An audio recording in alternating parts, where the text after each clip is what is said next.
In this video, we're going to compare communism to the United States Democrats, the Black Lives Matter movement, Antifa, and liberal media. They're all in one big kumbaya group there. So there's two important points to make.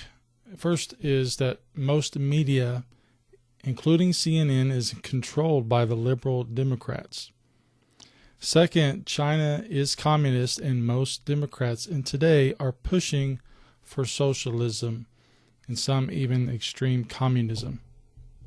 So there's 4 points we'll look at about communism. Now, communism goes way deeper and farther than what this video will cover, but I'm just going to point out a few details about communism, and let's see if that's going on in the United States. So we have censorship, religious oppression, punishment if you don't obey the rules, and then economic oppression. So let's start with censorship. Now, in communist nations such as China, they very much censor the news. They control what goes out, and they don't let you just say anything to anyone on any platform. And this is very much real and going on, not just in China, but in most communist nations. So what we're going to show here now is that this is in fact taking place in the United States, if you didn't already know. So here we see a doctor in the United States who was telling the world that she had found a cure for COVID-19. This video went viral.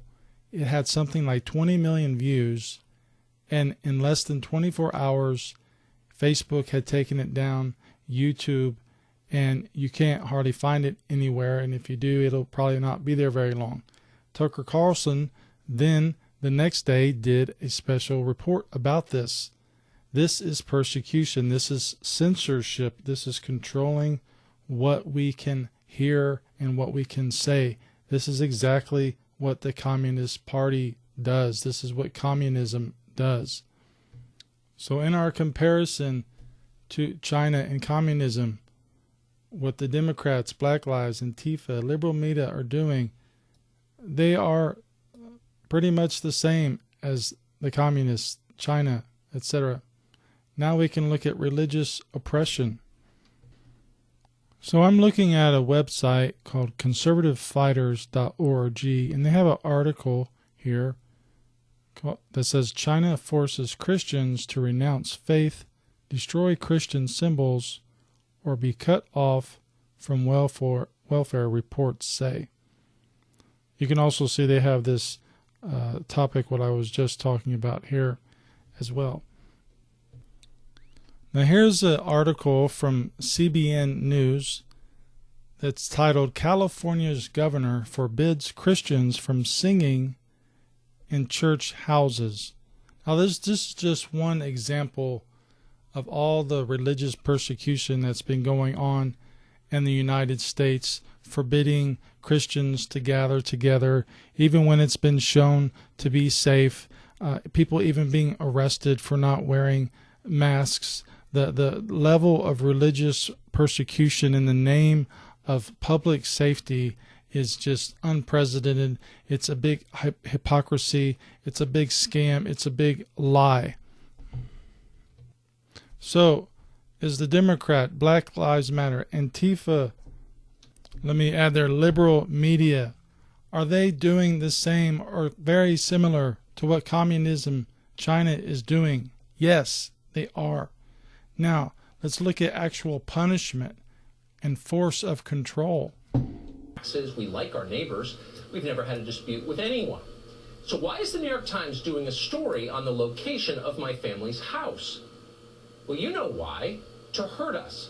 To injure my wife and kids so that I will shut up and stop disagreeing with them. They believe in force. We've learned that. 2 years ago, a left-wing journalist publicized our home address in Washington. A group of screaming Antifa lunatics showed up while I was at work. They vandalized our home. They threatened my wife. She called 911 while hiding in a closet. A few weeks later, they showed up again at our house. For the next year, they sent letters to our home threatening to kill us.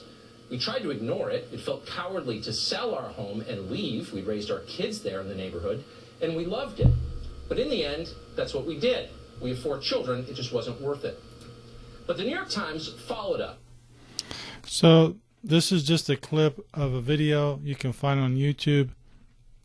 Tucker responds to intrusive reporting by New York Times. So basically, New York Times decided they don't like him. He is saying things that they don't like, and so they assigned a reporter and a photographer to publish his home address, to take pictures. And then as a result, the article was published, and then a mob showed up at his home.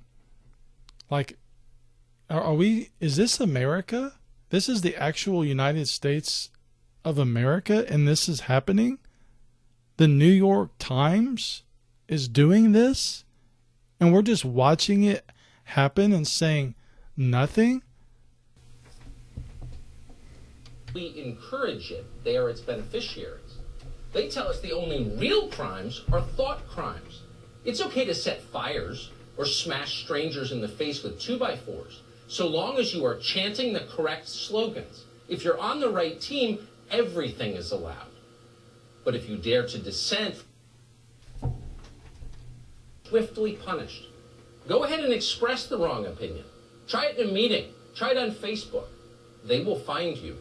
You'll lose your job, your reputation, possibly even your life. The message they're sending you is very clear. Americans are not equal anymore.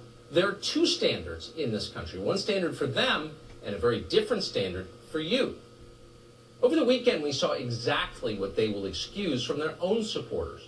Armed mobs of Joe Biden voters torched buildings, smashed cars, attacked police officers. They rioted. They hurt people, a lot of people. And the media? So I just want to pause there, what he just said. Armed mobs of Joe Biden supporters attacked police officers, lit buildings on fire, smashed cars, did all kinds of things because they don't like what we're saying. They don't like what we're doing. And so they're going to just destroy us in any way that we can. They are trying to control us by violence. That's exactly what communists do. So China communism punishes you if you don't do something they like. Something that's actually legal. That's the difference. Yeah, here in America and other places in the world, if you commit a crime that's actually illegal, you'll be punished. But we're talking about being punished for doing something that's actually legal. And then we go to economic oppression. Now, for the sake of time, I'm not going to go into a lot of details or do any more screen sharing, but in general, there has been economic oppression. Think about all of the businesses that have been put out of business because of the coronavirus, but even more so because of all the rioting and the looting and the pillaging.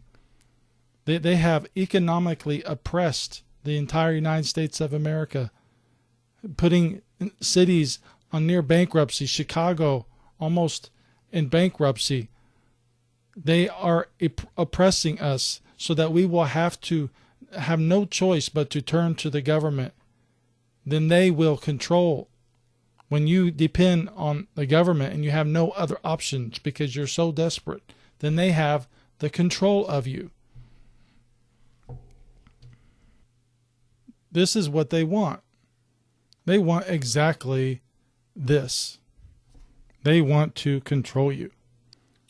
I'm going to end this video with a clip. This is Patrisse Cullors, who is co-founder of Black Lives Matter. And here you're about to hear her say that we are trained Marxists. She is a co-founder of the Black Lives Matter, which is very much pro-Democrat. And again, she's about to say we are trained Marxists. In particular, are trained organizers. We are trained Marxists. We actually do have an ideological frame. Myself and Alicia in particular are trained organizers. We are trained Marxists. We are trained Marxists. Are trained Marxists. There you have it. We are trained Marxists, out of the mouth of the horse. So people, this is what's happening in America, and it's going to get worse if Trump is not elected. We cannot allow the United States of America to go to hell in a handbasket. We have to stop this. We do not want the communist states of America. We do not want that. Trust me, you do not want that. Be blessed. Bye-bye.